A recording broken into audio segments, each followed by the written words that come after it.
N'oubliez pas de vous abonner, car cela nous donne force et encouragement de poursuivre cette étude spirituelle. Cette étude est pour vous, ne presse pas. Écoutez, comprendre, croire et vivre le salut.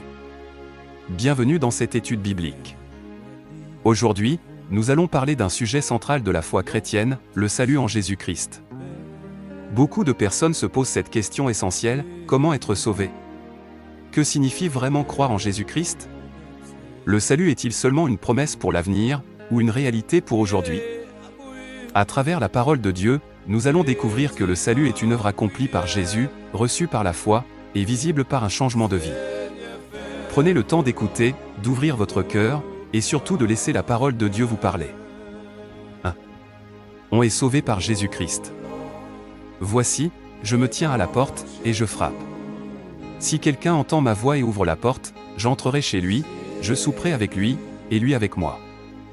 Apocalypse 3, 20. Jésus ne force jamais la porte du cœur humain. Il frappe, il appelle, il attend une réponse volontaire.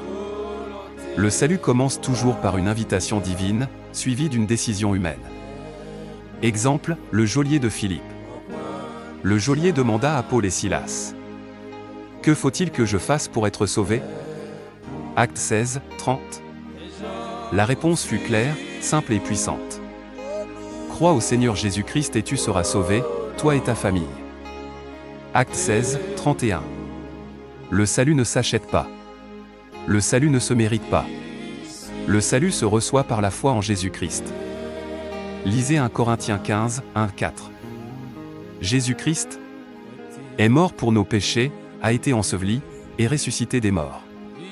Aujourd'hui, il est à la droite de Dieu et il intercède pour ceux qui croient. La foi en Jésus-Christ libère des conséquences du péché, de la puissance du péché, et prépare la gloire future avec Christ. Jésus-Christ vous a racheté par son sacrifice. Car le salaire du péché, c'est la mort, mais le don gratuit de Dieu, c'est la vie éternelle en Jésus-Christ notre Sauveur. Romains 6, 23. Le péché produit la mort spirituelle. Mais Dieu, dans son amour, a offert une solution, Jésus-Christ. Jésus est mort pour tous ceux qui ne sont pas parfaits, c'est-à-dire pour nous tous. Celui qui n'a point connu le péché, il l'a fait devenir péché pour nous. 2 Corinthiens 5, 21. Christ a souffert une fois pour les péchés, lui juste pour des injustes. 1 Pierre 3, 18.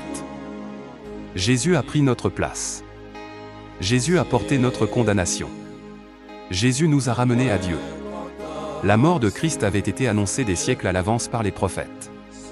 Le salut n'est pas un accident, c'est un plan divin parfaitement accompli. Reconnaître le sacrifice de Christ, c'est répondre par la gratitude, la foi et une vie transformée. Si tu confesses de ta bouche le Seigneur Jésus, et que tu crois dans ton cœur que Dieu l'a ressuscité des morts, tu seras sauvé. Romains 10, 9, 10. Le salut engage. Le cœur, croire. La bouche, confesser. Et la vie, changer. Le salut véritable produit toujours une transformation intérieure.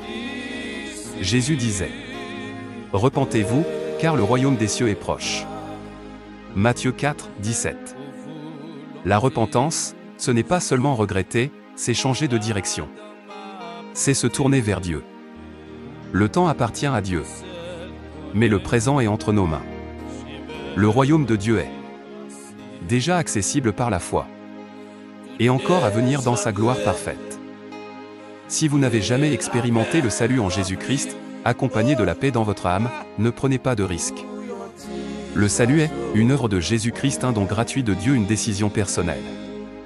Aujourd'hui, Jésus frappe encore à la porte de votre cœur. La question est simple, allez-vous lui ouvrir ?